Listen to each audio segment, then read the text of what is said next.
तो हेलो दोस्तों, कैसे हैं आप लोग। मैं हूं आदित्य और वेलकम टू आवर चैनल। तो दोस्तों, आज हम लोग बात करने वाले हैं what if Goku and रेडिट्स both survive part 3। तो दोस्तों, अभी तक के वीडियो में हम लोगों ने देखा कि कैसे गोकू, वेजिटा और रेडिट्स प्लैनेट नामेक पे जाते हैं और फ्रीजा से लड़ते हैं, और उसके बाद कैसे ओरिजिनल सीरीज की तरह प्लैनेट नामेक ब्लास्ट हो जाता है, पर गोकू आखिरकार उस प्लैनेट से निकलता है। पर दोस्तों, लास्ट में मैंने आप लोग को ये बोला था कि धरती की तरफ कुछ स्पेसशिप आ रही हैं। तो दोस्तों, दरअसल वो स्पेसशिप किसी और की नहीं, फ्रीजा के फादर किंग की होती है, जो कि यहाँ पर अपने बेटे की मौत की बदला लेने आता है। दोस्तों, दरअसल इस स्टोरी में फ्रीजा पूरी तरह से खत्म हो जाता है गोकू के हाथों। जैसा कि ओरिजिनल स्टोरी में फ्रीजा कहीं ना कहीं सरवाइव कर जाता है और वो किंग को मिल जाता है। उसके बाद किंग उसे मेटा फ्रीजा में बदल देते हैं। पर इस स्टोरी में ऐसा कुछ नहीं होता है, क्योंकि फ्रीजा पूरी तरह से ही खत्म हो चुका होता है। उसके बाद दोस्तों, जैसे ही किंग धरती पे आता है, वो गोकू को खोजने लगता है, क्योंकि उसे ये पता चल चुका होता है कि उसके बेटे को मारने वाला कोई और नहीं, एक सैयन है जिसका नाम गोकू है। पर दोस्तों, इस टाइम पे गोकू अभी धरती पे ही नहीं, वो प्लैनेट यादव पे है। और उसके बाद किंग धरती पे हमला करने लगता है। पर दोस्तों, तभी धरती के रक्षक जो कि जी वॉरियर्स होते हैं, वो धरती को बचाने के लिए आ जाते हैं, जिसमें से रेडिट्स, वेजिटा, पिकलो, टीएन, यामचा और गोहान होते हैं। पर दोस्तों, जैसे ही किंग अपनी आर्मी के साथ जी वॉरियर्स पे हमला करता है, तभी अचानक से एक लड़का आके किंग की आर्मी को रोक लेता है और उसकी सारी आर्मी को एक बार में ही आराम से हरा देता है। और उसके बाद वो किंग से भी लड़ने जाता है और किंग को बहुत ही आसानी से हरा देता है, जिसे देख के सारे जी वॉरियर्स डर जाते हैं और उन्हें लगता है कि शायद वो लड़का इन्हें भी मार देगा। पर तभी वो लड़का बोलता है कि आप लोग मुझसे डरिए मत, मैं आपका दुश्मन नहीं, दोस्त हूँ। इसे सुनकर किसी को भी उस पर विश्वास नहीं होता है, क्योंकि वो लोग उससे डर रहे होते हैं। पर तभी गुहान और क्रिलिन उसके पास जाते हैं और वो उन्हें कुछ नहीं करता है। पर दोस्तों, जैसा कि उस लड़के ने किंग को और उसकी पूरी आर्मी को हरा दिया था, तो वेजिटा को ये पता चल जाता है कि वो कोई लड़का नहीं, मतलब कि वो कोई इंसान नहीं, दरअसल एक सैयन ही है, क्योंकि उस लड़के ने किंग की आर्मी को सुपर सैयन में ही बदल के हराया होता है। और ये देख के वेजिटा को और भी गुस्सा आ रहा होता है, क्योंकि उसके अलावा भी 2 लड़के ऐसे हैं जो कि सुपर सैयन में बदल चुके हैं, जिसमें से एक कैकारोट है और दूसरा ये लड़का है। उसके बाद वो लड़का बताता है कि कैसे गोकू कुछ समय में धरती पे आने वाला है। और उसके बाद जैसे ही दोस्तों गोकू धरती पे आता है, तो वो लड़का उससे बात करने जाता है। दोस्तों, दरअसल वो लड़का कोई और नहीं, वेजिटा का ही बेटा फ्यूचर से आया होता है, जो कि होता है ट्रंक्स। और उसके बाद ट्रंक्स गोकू से अकेले में सारी बात करता है और उससे बताता है कि कैसे 3 साल बाद कुछ एंड्रॉइड्स एक्टिवेट होंगे जो आप लोग सभी को जान से मार देंगे, और गोकू तुम्हारी मौत एक हार्ट वायरस से होगी। जिसे सुन के गोकू बहुत ज़्यादा निराश होता है। और उसके बाद ट्रंक्स उसे बोलता है कि मैं फ्यूचर से तुम्हें सिर्फ बताने ही नहीं आया हूँ, उस हार्ट वायरस का एक एंटीडोट भी दे दूँगा।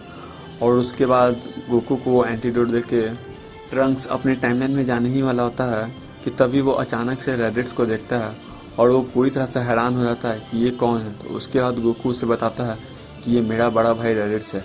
जिसे देख के ट्रंक्स पूरी तरह से हैरान होता है, क्योंकि दोस्तों उसके टाइमलाइन में कोई रेडिट्स नाम का बंदा है ही नहीं। दोस्तों, दरअसल ये जो ट्रंक्स है वो हमारी ओरिजिनल टाइमलाइन का ट्रंक्स है और वो इस टाइमलाइन में आ चुका है। पर वो सोचता है कि शायद उसके फ्यूचर से पास्ट में आने के कारण से ही कुछ ऐसे चेंजिंग हुए हैं जिसकी वजह से रेडिट्स भी इस वर्ल्ड में हैं। पर फिर भी वो रेडिट्स को देख के बहुत ही ज़्यादा हैरान रहता है। और उसके बाद दोस्तों, वो 3 साल के लिए फ्यूचर में चला जाता है एंड्रॉइड से लड़ने के लिए। दोस्तों, देखते ही देखते यहाँ पर 3 साल बीत जाते हैं और बाकी सारे जी वॉरियर्स एंड्रॉइड से लड़ने के लिए रेडी होते हैं, क्योंकि दोस्तों पिकलो ने सारी बात सुन ली होती है गोकू और ट्रंक्स की। और उसके बाद वो बाकी सारे जी वॉरियर्स को उतनी ही बात बताता है जितनी की ज़रूरत होती है। ताकि पिकलो ने बाकी सारे जी वॉरियर्स को बता दिया था कि 3 साल बाद कैसे कुछ एंड्रॉइड्स एक्टिव होंगे और वो हमें मार देंगे। तो बाकी सारे जी वॉरियर्स ये फैसला करते हैं कि वो 3 साल तक कंटिन्यू ट्रेनिंग करेंगे ताकि वो उन एंड्रॉइड्स को हरा सके। और 3 साल पूरा होते ही दोस्तों, सभी जी वॉरियर साउथ सिटी की तरफ निकल जाते हैं ताकि वो एंड्रॉइड्स को खोज सके और उसे ख़त्म कर सके। पर जैसा कि दोस्तों ओरिजिनल सीरीज में डॉक्टर जीरो यामचा पे अटैक कर देता है और वो घायल हो जाता है, वैसा इस सीरीज में भी होता है। और उसके बाद बाकी सारे जी वॉरियर्स वहाँ पे पहुँचते हैं सिवाय वेजिटा और रेडिट्स के। और उसके बाद दोस्तों गोकू सुपर से में बदल के एंड्रॉइड 19 से लड़ने लगता है, पर लड़ते लड़ते उसे आखिरकार हार्ट वायरस लग जाता है। और जैसे ही एंड्रॉइड 19 से मारने वाला होता है, तभी वहाँ पे गोकू बचाने के लिए वेजिटा और रेडिट्स आ जाते हैं। और बाकी सारे लोग उनसे देख के हैरान होते हैं, क्योंकि इस समय वेजिटा और रेडिट्स दोनों ही सुपर सैयन में होते हैं और वो एंड्रॉइड 19 से लड़ने लगते हैं। तभी गोहान गोकू को लेके घर पर जाता है और उसे हार्ट वायरस का एंटीडोट देता है। दोस्तों, इस बीच में जैसा कि एंड्रॉइड 17 और 18 वापस से रिलीज हो जाते हैं, क्योंकि डॉक्टर जीरो वहाँ से भागने में कामयाब होता है और वो एंड्रॉइड 17-18 को रिलीज कर देता है। पर दोस्तों एंड्रॉयड 17 रिलीज होते ही डॉक्टर जीरो को जान से मार देते हैं और उसके बाद बाकी सारे जी वॉरियर्स उन दोनों एंड्रॉयड से लड़ने के लिए जाते हैं, पर वो बहुत ही आसानी से सभी को हरा देते हैं, जो देख के वेजिटा और रेड्स को बहुत ही ज़्यादा अपने आप पे गुस्सा आता है, क्योंकि उन्होंने 3 साल तक कंटिन्यू ट्रेनिंग किया था आज के लिए ही, और वो दोनों हार जाते हैं। और उसके बाद एंड्रॉयड 17 और 18 जाकर एंड्रॉयड 16 को भी एक्टिवेट करते हैं और उसके बाद वो तीनों गोकू को खोजने के लिए निकल जाते हैं ताकि वो गोकू की जान को ले सके। दोस्तों जहाँ पर एंड्रॉयड 16, 17 और 18 गोकू को खोज रहे होते हैं, एक तरफ गोकू वापस से हील हो चुका होता है और उसके बाद वो लोग ट्रेनिंग करने के लिए कामे के लॉकआउट पे चले जाते हैं ताकि वो हाइपरबोलिक टाइम चेम्बर में जाकर ट्रेनिंग कर सके। पर तभी वहाँ पे अचानक से ट्रंक्स आ जाता है और उसके बाद बाकी सारे जी वॉरियर्स ट्रंक को सारी बात बताते हैं और ये देख के कि इस टाइमलाइन में भी वापस से एंड्रॉयड 16, 17 और 18 आ चुके हैं, वो बहुत ही ज़्यादा हैरान होता है। पर वो थोड़ा सा कन्फ्यूजन में भी होता है क्योंकि एंड्रॉयड 16 उसके टाइमलाइन में था ही नहीं। और दोस्तों उसके बाद वेजिटा को ये रियलाइज़ हो जाता है कि ट्रंक्स कोई और नहीं, उसका ही फ्यूचर से आया हुआ बेटा है, जिसे देख के वेजिटा एक बार के लिए बहुत ही ज़्यादा खुश होता है। पर वो क्योंकि एक सैयन है तो उसे अपनी प्राइड ज़्यादा प्यारी है और उसके बाद वो हाइपरबोलिक टाइम चेम्बर में ट्रंक्स के साथ चला जाता है ट्रेनिंग करने के लिए। दोस्तों इस बीच में पिकलो कामी से फ्यूज हो जाता है और वो एंड्रॉयड 17 से लड़ने के लिए चला जाता है, क्योंकि दोस्तों इस टाइम पे पिकलो ही सबसे ज़्यादा ताकतवर जी वॉरियर बन जाता है। और उसके बाद वो जैसे ही एंड्रॉयड 17 से लड़ रहा होता है तभी अचानक से कोई क्रीचर आके एंड्रॉयड 17 को एब्जॉर्व कर लेता है, जिसे देखकर एंड्रॉयड 18 और 16 बहुत ही ज़्यादा हैरान हो जाते हैं और पिकलो भी बहुत ही ज़्यादा हैरान होता है कि ये कौन है जो आके अचानक से ही एंड्रॉयड 17 को एब्जॉर्व कर लिया। और उसके बाद वो बोलता है कि मैं सेल हूँ और मैं एंड्रॉयड 18 को भी एब्जॉर्व करूँगा, उसके बाद मैं परफेक्ट फॉर्म में आ जाऊँगा और उसके बाद मुझे कोई नहीं रोक सकेगा गोकू की जान लेने से। और ये देख के दोस्तों कि गोकू की जान लेने के लिए फिर से कोई आ चुका है, सभी के सभी लोग और ज़्यादा हैरान हो जाते हैं। पर दोस्तों एक दिन बीत जाता है और ट्रंक्स और वेजिटा हाइपरबोलिक टाइम चेम्बर से बाहर आ चुके होते हैं और उसके बाद वो सेल से लड़ने के लिए जाते हैं, जहाँ पर दोस्तों वेजिटा आराम से ही सेल को हरा रहा होता है। पर जैसा कि ओरिजिनल सीरीज में हुआ था, वेजिटा सेल की बात में आ जाता है और उसे एंड्रॉयड 18 को ऑब्जर्व करने देता है, जिसकी वजह से वो परफेक्ट सेल में बदल जाता है और वो वेजिटा को बहुत ही आसानी से हरा देता है। और ट्रंक्स उसे बोलता है कि अगर हमारे पास और सफिशिएंट टाइम होता तो मैं तुम्हें बहुत ही आसानी से हरा देता। तो ये बात सुन के सेल उसे 10 दिन का टाइम देता है, जैसा कि ओरिजिनल सीरीज में होता है। और उसके बाद दोस्तों रेडिट्स ट्रेनिंग करने के लिए पिकलो के साथ हाइपरबोलिक टाइम चेम्बर में जाता है और गोकू गोहान के साथ हाइपरबोलिक टाइम चेम्बर में जाता है ट्रेनिंग करने के लिए। और सभी के सभी लोग ये देख के हैरान होते हैं कि एक दिन में ही मतलब गोहान सुपर सेल में बदल के आता है हाइपरबोलिक टाइम चेम्बर से। दोस्तों जैसा कि ओरिजिनल सीरीज में सभी लोग एक एक बार ही उसके अंदर गए थे, पर इस सीरीज में वेजिटा और रेडिट्स दोबारा से हाइपरबोलिक टाइम चेम्बर के अंदर जाते हैं, बट गोकू नहीं जाता, ना ही गोहान। और फिर देखते ही देखते 10 दिन बीत जाते हैं और टूर्नामेंट का टाइम आ जाता है। पर दोस्तों ट्रंक्स अभी भी कंफ्यूजन नहीं होता है, क्योंकि उसके टाइमलाइन में ना तो कोई रेडिट्स था और ना ही उसने कभी किसी रेडिट्स का नाम सुना था। पर इस टाइमलाइन में अभी भी रेडिट्स है और वो बहुत ही ज़्यादा कंफ्यूज रहता है। पर क्योंकि इस समय उसके सामने इस बात से बहुत ही ज़्यादा बड़ा खतरा आ चुका है जो कि सेल है, तो वो इस बात को नज़रअंदाज कर देता है। उसके बाद दोस्तों जैसा ही टूर्नामेंट का दिन आता है और सेल सागा शुरू होती है, तो सबसे पहले सेल से लड़ने के लिए इस टाइमलाइन में गोकू की जगह रेडिट्स जाता है, क्योंकि वो खुद को साबित करना चाहता है। और दोस्तों सुपर सैयन रेडिट्स सेल को अच्छी खासी टक्कर दे रहा होता है। पर दोस्तों जैसा कि सेल की ताकत सुपर सैयन से ज़्यादा है, तो वो रेडिट्स को आखिरकार लास्ट में हरा देता है।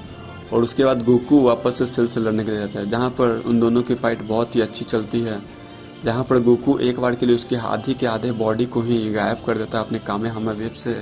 पर क्योंकि वो अपनी बॉडी को रीजनरेट कर सकता है एक सिंगल सेल से भी, तो वो पूरी तरह से अपनी बॉडी को वापस से रीजनरेट कर लेता है। और उसके बाद दोस्तों इन दोनों की बैटल फिर से चलने लगती है, जहाँ पर गोकू सेल पे एक बार के लिए भारी पड़ने लगता है, पर तभी सेल अपनी फुल पावर का यूज़ करते हुए गोकू को फिर से ओवर पावर करने लगता है। और उसके बाद दोस्तों सेल गोकू पे एक ऐसा अटैक करता है जिसकी वजह से गोकू खुद से ही हार मान लेता है और वो बोलता है कि मैं ये मानता हूँ सेल कि तुम मुझसे ज़्यादा ताकतवर हो, पर मैं जिस फाइटर को अभी भेजना वाला हूँ वो तुमसे ज़्यादा ताकतवर है। पर तभी दोस्तों अचानक से हम लोग देखते हैं कि वेजिटा गोकू को इंटरप्ट करते हुए बोलता है कि ये मेरी बारी है और मैं जाऊँगा अब सेल से लड़ने। जिसे सुन के सभी लोग बहुत ही ज़्यादा हैरान होते हैं, जहाँ पर गोकू बोलता है कि नहीं वेजिटा तुम नहीं जाओ, मैं गोहान को भेजना चाहता हूँ सेल से लड़ने के लिए, क्योंकि मुझे विश्वास है कि गोहान अगर एक बार अपनी फुल पावर का यूज़ करेगा तो वो सेल को बहुत ही आसानी से हरा देगा। पर तभी वेजिटा बोलता है कि अगर ऐसी बात है तो गोहान को तब भेजना जब मैं सेल से लड़कर हार जाऊंगा तब।